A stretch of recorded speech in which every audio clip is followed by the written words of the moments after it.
नमस्ते, स्वागत है आपका इस चैनल पर। इस वीडियो में मैं शेयर कर रही हूँ कुछ बढ़िया से तरीके जिससे आपका किचन में टाइम कम गुजरेगा और हेल्दी घर का खाना भी आप बना सकेंगे, अपनी और अपनी फैमिली को खिला पाएंगे।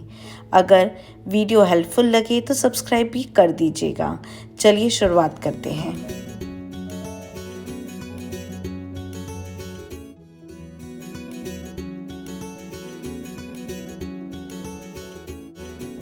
पहला काम जो मैं मील प्रिपरेशन में करके रखती हूँ वो होती है रोस्टिंग।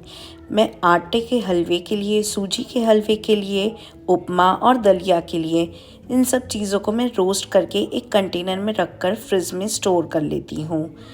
इसके बहुत सारे बेनिफिट्स होते हैं। कई बार हमें क्रेविंग होती है कुछ मीठा खाने की, या फिर घर पर हमारे गेस्ट आ जाते हैं, या फिर जल्दी से बनाकर बच्चे को कुछ खिलाना हो, तो ये तरीका सबसे सही होता है। तो इसके लिए मैं सबसे पहले आटा रोस्ट कर रही हूँ। उसके लिए मैंने घी में आटे को रोस्ट करने के लिए रख दिया है, और जब तक कि डार्क ब्राउन नहीं हो जाता इसको मैं रोस्ट करती रहूँगी।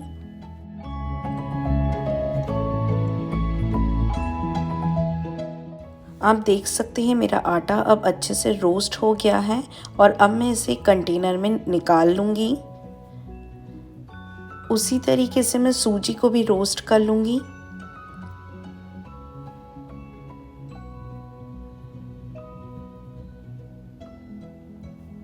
ये देखिए आटा मेरा भुन चुका है अच्छे से, और सेम पैन में मैंने घी डाल दिया है, और अब मैं इसमें डाल रही हूँ सूजी। मैं हमेशा इन सब चीज़ों को आयरन के तवे पर या फिर आयरन के पैन में रोस्ट करती हूँ।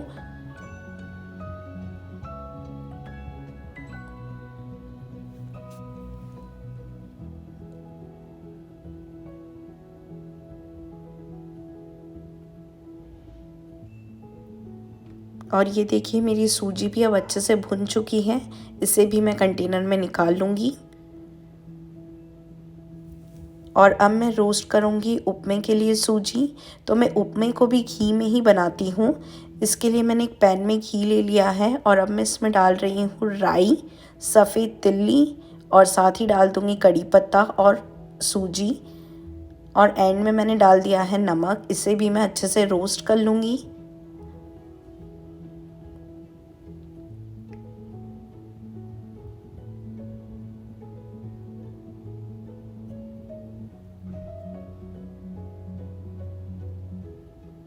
तो ये मेरी सूजी भी रोस्ट हो गई है, और इसे भी मैं कंटेनर में निकाल लूँगी। और यहाँ पर मैंने दलिया भी रोस्ट कर ली है, उपमा रोस्ट कर लिया है, सूजी और आटा इन दोनों को भी रोस्ट कर लिया है। और अब मैं इन सब को लेबल कर दूँगी। ठंडा होने के बाद मैंने इन सब डब्बों को फ्रिज में स्टोर कर लिया है, और ये 1 महीने तक बिल्कुल ख़राब नहीं होते हैं। नेक्स्ट चीज़ जो मैं मीट प्रिपरेशन में करके रखती हूँ वो होते हैं वेजिटेबल्स की चॉपिंग और उन्हें स्टोर करना। तो बहुत सारे ग्रीन लीफी वेजिटेबल्स आते ही हैं विंटर्स में, तो इन सब को स्टोर करने का एक बहुत ही आसान सा तरीका है। यहाँ पर मैंने 2 कांच के कंटेनर्स ले लिए हैं और टिश्यू लाइनर लगा दिया है। इसमें मैं कड़ी पत्ता और मिंट लीव्स स्टोर कर रही हूँ। और यहाँ पर मैंने एक प्लास्टिक का कंटेनर ले लिया है, उसे भी मैंने टिश्यू लाइनर लगा दिया है, और उसमें मैं धनिया स्टोर कर रही हूँ। जितनी भी ग्रीन सब्जियां हैं उसे मैं चॉप करके फ्रिज में स्टोर कर लेती हूँ, ताकि जब भी हमें खाने का मन हो या बनाना हो तो फटाफट, अगर वेजिटेबल्स चॉप्ड होती हैं तो फटाफट बन भी जाती हैं। कई बार ऐसा होता है कि हम वेजिटेबल्स ले तो आते हैं, लेकिन वो रखे रखे ही ख़राब हो जाती हैं, क्योंकि हमें उसे बनाने में आलस आने लग जाता है। तो अगर हम ऐसे वेजिटेबल्स को चॉप करके फ्रिज में स्टोर करके रखें तो उसे बनाने के चांसेस हाई हो जाते हैं। और ये देखिए मेरी दोनों तरह की बालोर अब चॉप हो गई हैं। इसे भी मैं स्टोर कर लूँगी सेम टिश्यू लाइनर लगाकर, और ऊपर भी मैं इसमें टिश्यू लाइनर लगाती हूँ। इससे जितना भी मॉइस्चर होता है वेजिटेबल्स का वो इसमें अब्जॉर्ब हो जाता है, और सब्जियाँ बिल्कुल भी ख़राब नहीं होती हैं। ये 1 हफ्ते से 1.5 हफ्ते तक बिल्कुल ऐसी ही रहती हैं। चाहे तो आप इसे जिपलॉक में भी रख सकते हैं। ये मैंने कुछ बीन्स और गवार फली को रखा हुआ था फ्रीज़र में, और इसे मैंने जिपलॉक में रखा था। आपको जो भी तरीका सही लगे आप वैसे से स्टोर कर सकते हैं। और ये देखिए मैंने मेथी को भी ऐसे ही स्टोर किया था 1 हफ्ते पहले, बिल्कुल भी ख़राब नहीं होती हैं। जब भी टिश्यू लाइनर आपका गीला हो या आपको लगे कि वो मॉइस्ट हो गया है तो आप उसे चेंज कर सकते हैं। यहाँ पर देखिए मैंने हरी मिर्ची को भी ऐसे ही स्टोर करा है। इसका स्टेम मैं निकाल करके स्टोर करती हूँ। और ये देखिए कड़ी पत्ता 3 से 4 दिन पहले मैंने इसे स्टोर किया था और अभी भी एकदम फ्रेश है। धनिया को मैं ऐसे का ऐसा ही स्टोर करती हूँ। अगर ऐसे ही स्टोर करके रखे तो ये एकदम सही रहता है, 1 से 1.5 हफ्ते तक बिल्कुल ख़राब नहीं होता है। और इसका जो मेन स्वाद आता है वो इसकी स्टेम में ही होता है। और अदरक भी मैं ग्रेट करके हमेशा फ्रिज में स्टोर करके रखती हूँ।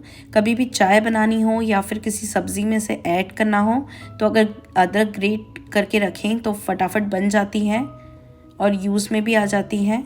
तो ये देखिए मैंने 1 हफ्ते पहले अदरक को ग्रेट करके रखा था। ये बिल्कुल ख़राब नहीं होता 15 से 20 दिन तक।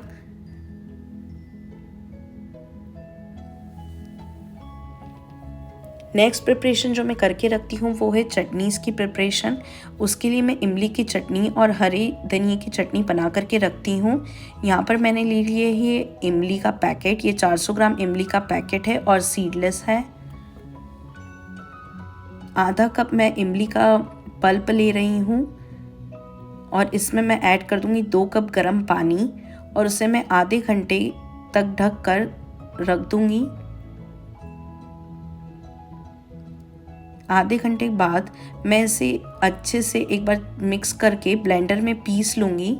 अगर आप चाहें तो इमली का कंसंट्रेट भी ले सकते हैं, लेकिन ये यूज़ करने से मुझे इसका टेस्ट ज़्यादा बेटर लगता है, इसके लिए मैं ऐसे ही बनाती हूँ हमेशा।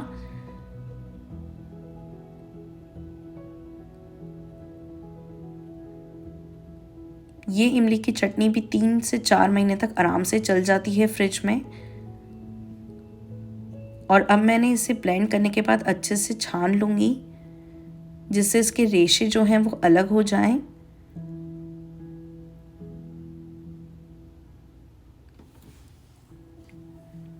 और अब मैं इस जो इमली का कंसंट्रेट है उसे गर्म होने के लिए रख दूँगी और जैसे ही इसमें एक उबाल आती है उसमें मैं डाल दूँगी आधा कप गुड़ यानी जैगरी पाउडर। जितनी इमली ली है उतना ही मैंने गुड़ ऐड किया है इसमें। और अब मैंने डाल दिया है इसमें हींग, साथ ही डाल दूंगी जीरा पाउडर और सौंठ का पाउडर, काली मिर्ची पाउडर और साथ ही डाल दिया है मैंने नमक, काला नमक और थोड़ी सी लाल मिर्ची पाउडर। इसे अब मैं अच्छे से चलाऊंगी। करीब 20 से 25 मिनट लगते हैं इमली की चटनी को बनने में। और जब ये बन जाती है उसके बाद ये थोड़ी सी गाढ़ी हो जाती है। इसमें मैंने एंड में ऐड कर दिया है 4 टेबलस्पून शक्कर। और ये देखिए इमली की चटनी 20 से 25 मिनट बाद बन के तैयार हो गई है। इसकी जब ये बन जाती है तब ये जो चम्मच है उस पर चिपकने लग जाती है। इसका मतलब इमली की चटनी बन करके तैयार हो गई है। और अब इसे ठंडा होने के बाद मैं एक कांच के कंटेनर में इसे निकाल लूँगी। कांच के कंटेनर में इसे अगर रखें तो ये ज़्यादा दिन तक चलती है और ज़्यादा दिन तक सही रहती है। तो ये देखिए मेरी इमली की चटनी बन करके तैयार हो गई है और अब मैं इसे फ्रिज में स्टोर कर लूँगी। इमली की चटनी के साथ ही मैं बनाकर रखती हूँ हरे धनिए की चटनी। अगर आप इसकी रेसिपी देखना चाहें तो प्लीज़ मुझे कमेंट सेक्शन में ज़रूर बताइएगा, मैं उसका एक सेपरेट वीडियो बनाऊँगी। ये देखिए मेरी दोनों चटनियाँ बन करके तैयार हो गई हैं। नेक्स्ट काम जो आता है वो आता है घी बनाने का। तो घी आराम से आसानी से बाज़ार में मिल जाता है, लेकिन जो घर का घी होता है वो बहुत ही शुद्ध होता है, बहुत ही प्योर होता है और काफ़ी कॉस्ट इफ़ेक्टिव भी होता है। अगर आप इसकी रेसिपी देखना चाहते हैं तो मेरा एक व्लॉग चेक कर सकते हैं, इसकी लिंक मैं आपको डिस्क्रिप्शन बॉक्स में दे दूँगी। आखिरी लेकिन बहुत ज़रूरी चीज़ जो मैं मील प्रिपरेशन में आती है वो है घर का बना नाश्ता। आजकल हर जगह हर समय रेडी टू ईट या फिर बाहर के नाश्ते आसानी से मिल जाते हैं, लेकिन हेल्थ पॉइंट ऑफ व्यू से काफ़ी अनहेल्दी होते हैं। और घर का बना नाश्ता हेल्दी होने के साथ ही किफ़ायती भी होता है। मुझे लगता है जब हम घर पर अपने हाथ से बना स्नैक्स अपनी फैमिली को सर्व करते हैं तो एक अलग ही सेटिस्फेक्शन मिलता है और एक बॉन्ड बनती है। इसी के साथ मैं इस मील प्रिपरेशन वीडियो को एंड करती हूँ। अगर आपको ये वीडियो ज़रा सा भी हेल्पफुल लगा हो या फिर आपको मेरा मील प्रिपरेशन वीडियो सेकंड पार्ट भी देखना है तो इस चैनल को ज़रूर सब्सक्राइब कीजिएगा, जिससे आपको नोटिफिकेशन मिल सके जब भी मैं अपने नए वीडियो अपलोड करूँ। जल्द मिलती हूँ एक नई वीडियो के साथ। तब तक के लिए stay happy and stay safe. Bye for now.